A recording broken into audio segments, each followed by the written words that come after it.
पाणी साहेब, इथला मी 2014 पासूनचा रहिवासी आहे. नाही 14 पासून यांनी स्कीम वगैरे दाखवायला सुरुवात झाली होती, त्यावेळेसच बुकिंग घ्यायला. पण 14-15 पासून यांनी सुरुवात केली होती, 15 पासून. तर 16ला आम्ही सगळेजण इथे या ठिकाणी सुरुवात झाली यायला. तर तेव्हापासून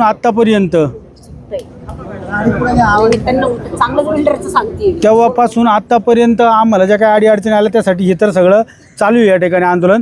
पण साहेब, मला प्रामुख्याने एक गोष्ट या ठिकाणी तुम्हाला सर्वांना सांगायची आहे की इथं ज्या वेळेस पहिल्या फ्लॅट विकले गेले त्यावेळेस या ठिकाणी जो काही स्टाफ होता तो पहिल्या ज्या काही पहिल्या सुविधा होत्या त्या देत होते. नंतर आमच्याकडं अत्यंत मोठ्या प्रमाणात दुर्लक्ष झालं. मध्यंतरीच्या काळात माझं स्वतःचे त्यावेळेस फक्त 9 महिन्याची मुलगी होती, जे आमच्या वहिनी त्यांच्या घरी घेऊन चालले होत्या पलीकडच्या विंगमध्ये. तर ते लिफ्टमध्ये गुंतले होते. ज्यावेळेस त्यांनी आम्हाला सुरुवातीला जो काही बिल्डरनी जे काही आम्हाला ॲडव्हर्टायझिंगचं जे काही पत्र दिलं त्याच्यावरती भरपूर सुविधा होत्या. त्याच्यामध्ये एक म्हणजे आम्हाला सांगितलं होतं का लिफ्टला बॅटरी बॅकअप पण आहे. तर तो बॅटरी बॅकअप तुम्ही आत्ताही चाला, तिथलचे बरेचसे बॅटरी बॅकअपसुद्धा गायब झाले. म्हणजे लिफ्ट अडचण आली, लाईट वगैरे जर गेली साहेब, तर त्या ठिकाणीची एखाद्या जवळच्या याच्यावरती जी थांबायला पाहिजे मजल्यावर तर ती देखील थांबत नाही. तर माझी मुलगी ज्यावेळेस गुंतली सर, त्यावेळेस अत्यंत सगळे घाबरलेले होते. मी माझ्या कामाच्या ठिकाणी हो सर, मी माझ्या कामाच्या ठिकाणी होतो. त्या ठिकाणाहून या ठिकाणी यायला मला 20 ते 25 मिनटं गेले. तोपर्यंत मी आगरे साहेब असतील, गुंजा साहेब असतील यांच्याशी कॉन्टॅक्ट केला.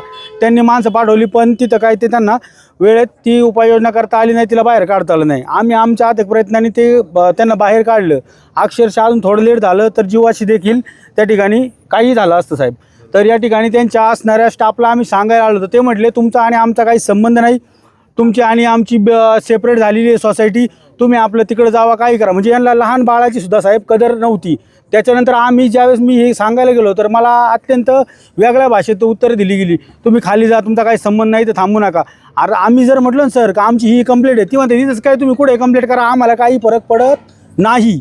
आम्ही जर सगळं एखादा आमच्यासारखा सर्वसामान्य माणूस जर गेला ना साहेब, एखादी तक्रार द्यायला, एखादा अर्ज द्यायला, साहेब आम्हाला जुमानलं जात नाही. आम्ही सध्या एका धारक आहेत. शिंदे साहेब, आम्ही या ठिकाणी 8 महिने झाले. मी स्वतःचा फ्लॅट बंद करून, टाळे आहे बरं का, आत्ता पण आश्लेषा बी विंगमध्ये माझा फ्लॅट आहे, तो बंद करून साहेब मी आज भाड्याने राहतो. ज्या ठिकाणी राहतो तिथलं पण मी तुम्हाला दाखवू शकतो. त्या ठिकाणी आम्ही 8 महिने भाड्याने राहतो. कारण असं आहे का लिफ्ट वेळोवेळी बंद पडती. माझ्या भावाच्या उजव्या पायामध्ये रॉड आहे सर, ऑपरेशन झालेलं आहे त्याचं, त्याला ट्रीटमेंटसाठी आम्ही बाहेरगावी पाठवलेलं आहे. आणि माझ्या मम्मीला संधिवाताचा प्रॉब्लेम आहे. आमच्या तब्येती आहेत बाबा, त्याच्या पायात रॉड आहे, तो काही त्याला वर्किंग जमत नाही सर तिथं. तर 8 महिने झाले आम्ही दुसऱ्या मजल्यावरती आळेफाटा चौकासारख्या ठिकाणी सर भाडे भरतोय स्वतः. आमच्या गावात पण घर आहे, पण आम्हाला येणं जाणं सर जमत नाही, रात्रीची वेळ असती. हा फ्लॅट केवढ्याला बसला होता? हा फ्लॅट साधारणतः सर त्यावेळेस वडील आणि आई होती. तर साधारणतः त्यावेळेस एक अंदाज मला एवढं सांगता यायचं नाही, पण एक 21-22-23च्याच दरम्यान काहीतरी बसलं होतं. 1.5 BHK फ्लॅट आहे सर. आता भाडं भरतोय सर आम्ही 6,000 रुपये. एवढं सगळं आमचं असताना कोणामुळे नुकसान होते? आता ही या स्टाफ यांच्यामुळेच होते सर, या बिल्डर शुभम तारांगणमुळे होते सर, यांच्या स्टाफमुळे. बुकिंग करावं की नाही करावं? नाही, आता तो त्यांचा वैयक्तिक प्रश्न राहिला. हे सगळं पाहता हे सगळं पाहता तो त्यांचा प्रश्न राहिला, त्यात आम्ही बोलू शकत नाही सर. आमचं फक्त म्हणणं एवढंच आहे का आमच्या ज्या काही प्रॉब्लेम आहेत तेवढे सगळं महिला मंडळ आहे या ठिकाणी. आता जी लहान मुलगी दाखवली तशीच माझ्या स्वतःच्या मावस भावाची ही उत्तराच ज्या ठिकाणी ते पाण्याचा एसटीपी आहे ना, तिथंच एक मुलगी आहे माझ्या भावाची, आता दाखवू शकतो तुम्हाला, 8 वर्षाची मुलगी आहे. पूर्ण स्किनला हे झालेले सर, असे पांढरे पट्टे आणि नाईट टाईप, असं म्हणजे एक वेगळीच ते बुरशीसारखं आहे, तो प्रकार घडलेला आहे साहेब. त्याच्यानंतर वैयक्तिक देखील हे यांच्या जे काही स्टाफ आहे तो कुठलीच दखल घेत नाही. सांगायला जर गेलं आम्हाला लिखी द्या, आम्हाला काही फरक पडत नाही, ठीक आहे सांगा, इतका ॲटिट्यूड ना सर प्रमाणाच्या बाहेर. त्या बडरा साहेबांपर्यंत पण काही गोष्टी जातात का नाही हे आम्हाला सांगता यायचं नाही. हे सगळं पाहता त्याच्यानंतर म्हणजे जे काही वृद्ध आहेत, वृद्धांसाठी देखील एक गाडी ते आहे बरं का सर, अजून माझ्याकडे ते बॅगीमध्ये जपून ठेवले. ती गाडी होती सुंदर निवारा आकर्षक घरं, ते त्यांचं टॅगलाईन होतं. त्याच्या खाली ती गाडी होती का प्रवास करण्यासाठी त्यांना.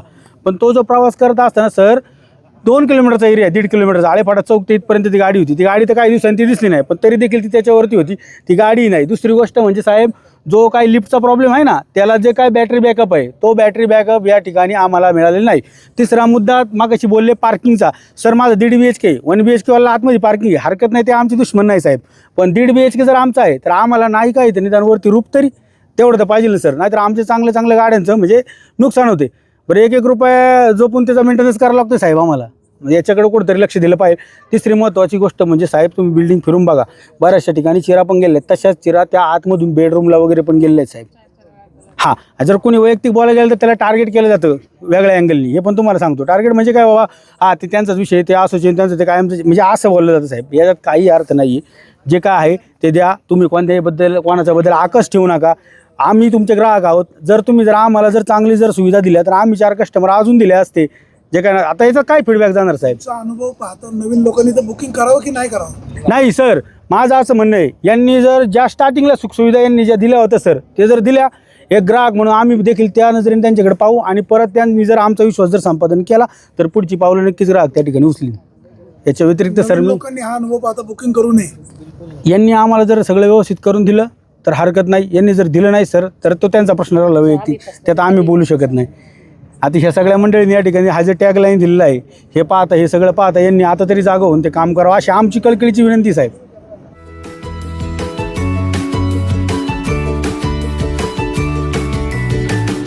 बातम्या शेतीच्या,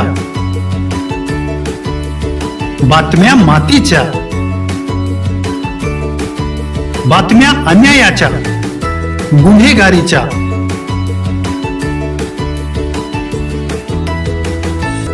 राजकारणाच्या आणि समाजकारणाच्या, शोषणाविरुद्ध बुलंद आवाज, जनसामान्यांच्या हुंकाराची गाज, सत्कार्याला प्रोत्साहन, दुष्कृत्याला अनुशासन, निर्भीड, निस्पृह, सडेतोड, बेधडक आणि रोखटोक म्हणजेच विघ्नहर टाइम्स. शोध बातमीचा, ध्यास सत्याचा. आपलं चॅनल, आपली बातमी. सबस्क्राईब तर कराच, पण बेल आयकॉनवर क्लिक करायलाही विसरू नका.